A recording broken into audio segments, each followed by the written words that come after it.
और अब आज के दिन की सबसे विशेष बात, आज भाद्रपद शुक्ल पक्ष की उदया तिथि द्वादशी और रविवार का दिन है। उदया तिथि आज सुबह 8:22 तक रहेगी। उसके बाद त्रयोदशी तिथि लग जाएगी। आज दोपहर 1:57 तक सौभाग्य योग रहेगा। साथ ही दोपहर 1:52 से शुरू होकर दोपहर 3:07 तक रवि योग रहेगा। सौभाग्य योग भाग्य को बढ़ाने वाला और वैवाहिक जीवन को सुखद बनाने वाला भी है। रवि योग में 13 प्रकार के कुयोगों का स्वतः ही विनाश होता है। अतः रवि योग में किसी भी प्रकार के शुभ कार्य संपन्न किए जा सकते हैं। इसके अलावा आज दोपहर 1:52 तक उत्तराषाढ़ा नक्षत्र रहेगा। आकाश मंडल में स्थित 27 नक्षत्रों में से ये 21वां नक्षत्र है, जो कि शुभ नक्षत्रों की गिनती में आता है। इस नक्षत्र के दौरान शिल्पकला, विद्यारंभ, वास्तुशास्त्र, वास्तुशांति और कृषि आदि से संबंधित कार्य करना शुभ माना जाता है। उत्तराषाढ़ा नक्षत्र के स्वामी सूर्यदेव हैं। उत्तराषाढ़ा नक्षत्र का पहला चरण धनु राशि में आता है। इसके अलावा बाकी 3 चरण मकर राशि में आते हैं। अतः उत्तराषाढ़ा नक्षत्र में किसी तरह का बदलाव धनु और मकर राशि पर सबसे ज्यादा इफेक्ट डालता है। उत्तराषाढ़ा नक्षत्र का प्रतीक चिन्ह हाथी के दांत को माना जाता है और पेड़ पौधों में इसका संबंध कटहल से है। एक महत्वपूर्ण बात और बता दूं कि उत्तराषाढ़ा नक्षत्र के दौरान नवीन वस्त्र धारण करना या खरीदना बहुत शुभ माना जाता है। तो ये थी चर्चा सौभाग्य योग, रवि योग और उत्तराषाढ़ा नक्षत्र की। अब बात करेंगे त्रयोदशी यानी प्रदोष व्रत की। आज प्रदोष के साथ ही रविवार का दिन है, इसलिए आज रवि प्रदोष व्रत है। आपको बता दूं, किसी भी प्रदोष व्रत में प्रदोष काल का बड़ा महत्व होता है। त्रयोदशी तिथि में रात्रि के प्रथम प्रहर यानी दिन छिपने के बाद शाम के समय को प्रदोष काल कहते हैं। इस दिन शिव जी की उपासना करनी चाहिए।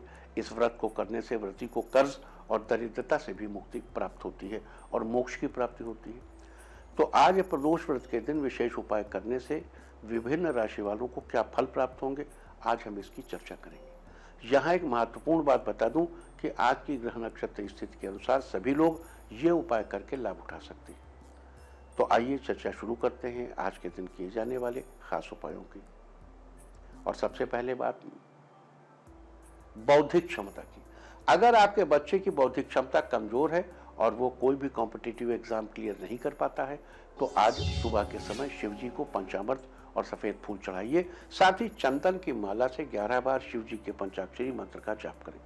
मंत्र है ओम नमः शिवाय। आज के दिन ऐसा करने से आपके बच्चे की बौद्धिक क्षमता मजबूत होगी। और अब बात दाम्पत्य खुशियों की। अगर नवविवाहितों के जीवन में, दाम्पत्य जीवन में खुशियां कहीं गुम हो गई हैं, तो उन खुशियों को दोबारा कायम करने के लिए आज के दिन सुबह के समय काले तिल के साथ 11 बेलपत्र भगवान शंकर को अर्पित करें। साथ ही जौ के आटे से बनी रोटियों का भगवान शिव को भोग लगाएं। उसके बाद उन रोटियों को गाय को खिला दें। आज के दिन ऐसा करने से नवविवाहितों के जीवन में खुशियां बरकरार रहेंगी। अगर आप अपने धन धान्य और भौतिक सुखों में बढ़ोतरी करना चाहते हैं, तो आज सुबह के समय शिव जी का जल से अभिषेक करें, फिर धतूरा और भांग चढ़ाइए। साथ ही कनेर का पुष्प अर्पित करें। आज ऐसा करने से आपके जीवन में धन की बरसात होगी और आपके भौतिक सुखों में बढ़ोतरी होगी। अगर आप अपने दाम्पत्य जीवन को सुखी बनाए रखना चाहते हैं, तो आज सुबह स्नान आदि से निवृत्त होकर शिव मंदिर जाकर शिवलिंग पर गाय का दूध अर्पित करें और शिव मंत्र का जाप करें। मंत्र है ओम नमः शिवाय। आज इस मंत्र का 21 बार जाप करें। साथ ही जाप पूरा होने के बाद अपने दाम्पत्य जीवन को सुखी बनाए रखने के लिए भगवान के सामने हाथ जोड़कर विनती करें। आज ऐसा करने से आपका दाम्पत्य जीवन सुखमय बना रहेगा। अगर आपके जीवन में जमीन जायदाद से जुड़ी कोई समस्या है, जिसके कारण कोर्ट कचहरी में आपके चक्कर लगते रहते हैं, तो इससे बचने के लिए आज सुबह के समय शिवलिंग पर चावल मिश्रित जल से अभिषेक करें। फिर सूखे मेवे का भोग लगाएं और कनेर का फूल अर्पित करें। आज ऐसा करने से आपको जल्द ही कोर्ट कचहरी से छुटकारा मिलेगा। अगर आप कर्ज से मुक्ति पाने के साथ ही आर्थिक पक्ष मजबूत करने के लिए आज सुबह के समय शिव जी और पार्वती जी के सामने घी का दीपक जलाएं और फिर मिष्ठान्न का भोग लगाएं। आपको कर्ज से छुटकारा मिलेगा और साथ ही आपका आर्थिक पक्ष भी मजबूत होगा। अगर आप अपना घर बनाने के सपने संजोए बैठे हैं, लेकिन किसी कारणवश नहीं बना पा रहे हैं, तो अपनी इस इच्छा पूर्ति के लिए आज के दिन सुबह के समय शिव जी की पूजा करें। साथ ही ओम नमः शिवाय मंत्र का 21 बार जाप करें। ये उपाय करने से आप अपना घर बनाने के सपने को जल्द ही पूरा कर पाएंगे। अगर आप अपनी अधूरी ख्वाहिशों को पूरा करना चाहते हैं तो आज सुबह स्नान से निवृत्त होकर किसी शिव मंदिर में जाएं और वहां जाकर शुद्ध जल में पुष्प डालकर शिवलिंग पर चढ़ाएं। साथ ही भगवान से अपनी अधूरी ख्वाहिशों को पूरा करने के लिए प्रार्थना करें। भगवान शिव की इस प्रकार पूजा करने से आपकी अधूरी ख्वाहिशें जल्द ही पूरी होंगी। अगर आपके बिजनेस में लगातार हानि हो रही है और आशानुसार बिक्री नहीं हो पा रही है तो इसके लिए आज सुबह के समय शिवलिंग पर केसर मिश्रित जल से अभिषेक करें और चंदन का टीका लगाएं। उसके बाद कपूर से आरती करें। आज के दिन ऐसे करने से आपके बिजनेस में, आपकी शॉप में बिक्री बढ़ने लगेगी। अगर आपके दाम्पत्य जीवन में, अब मान लीजिए एक तो दाम्पत्य जीवन की ऊष्मा कम हो गई है, अब यहाँ प्यार की गुंजाइश ही नहीं रही, या बदलते वक्त के साथ खुशियां तेजी से कम होती जा रही हैं, तो आज शुद्ध जल में चावल मिलाकर शिवलिंग पर चढ़ाएं। उसके बाद दोनों हाथों से शिवलिंग को स्पर्श करके दूर से नीचे निचले पोर्शन को, लिंग को स्पर्श नहीं करना चाहिए। देखो, नारिम हरिम हरम दर्शयेत न स्पर्शेत, ये बिल्कुल तेजी के साथ ये नियम समझ लीजिए। जब आप भगवान को स्नान करा रहे हैं तो ठीक है। उसके अलावा नारी को, हरि को यानी विष्णु को और हर को, इन तीन के दर्शन करने, अपनी पत्नी की बात नहीं कर रहा हूं, अपनी पत्नी को छोड़कर संसार में सभी स्त्रियां नारी हैं। पत्नी भी नारी है लेकिन उसका रोल मेजर पत्नी का है। तो नारिम हरिम हरम दर्शयेत न स्पर्शेत, देखना चाहिए, आंख से देखिए, स्पर्श मत करिए। तो वैसे ही आप शिवलिंग को ऐसे थोड़ा निकटता के साथ प्रणाम करें। आज के दिन ऐसा करने से आपके दाम्पत्य जीवन में खुशियों की बौछार होने लगेगी।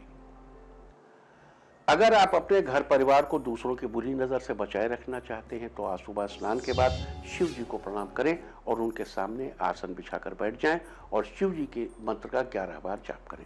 मंत्र है ओम नमः शिवाय। ये छोटा सा मंत्र है और ये बिल्कुल एकदम बहुत त्वरित गति से काम करता है। जाप पूरा होने के बाद भगवान को पुष्प अर्पित करें और आज के दिन ऐसा करने से आप अपने घर परिवार को दूसरों की बुरी नजर से बचा सकते हैं। दिन आज का श्रेयस्कर है, समय श्रेयस्कर है। सही समय पर सही काम कीजिए, सही रिजल्ट मिलेगा। अगर आपके किसी सरकारी कार्य में परेशानियां दिन प्रतिदिन बढ़ती ही चली जा रही, काम हो ही नहीं पा रहा है और इसकी वजह से आपकी उन्नति भी रुकी हुई है, तो आज सुबह स्नान इत्यादि से निवृत्त होकर बेलपत्र पर चंदन से ओम नमः शिवाय लिखें। फिर इन बेलपत्रों की माला बनाकर शिवलिंग पर चढ़ा दें। अब अपने सरकारी कार्यों में आ रही परेशानियों को दूर करने और उन्नति पाने के लिए दोनों हाथों को जोड़कर भगवान से विनती करें। आज ऐसा करने से आपकी उन्नति में आ रही बाधाएं समाप्त हो जाएंगी और आपका सरकारी काम जल्द ही बन जाएगा। तो ये थी चर्चा आज के दिन प्रदोष व्रत, सौभाग्य योग और उत्तराषाढ़ नक्षत्र के बारे में। यहां एक बार फिर आपको याद दिला दूं कि आज की ग्रह नक्षत्र स्थिति के अनुसार सभी लोग इस उपाय को करके इससे लाभ उठा सकते हैं। सभी लोगों को इन उपायों से लाभ होगा। उम्मीद है कि आप इन उपायों को अपनाकर फायदा जरूर उठाएंगे।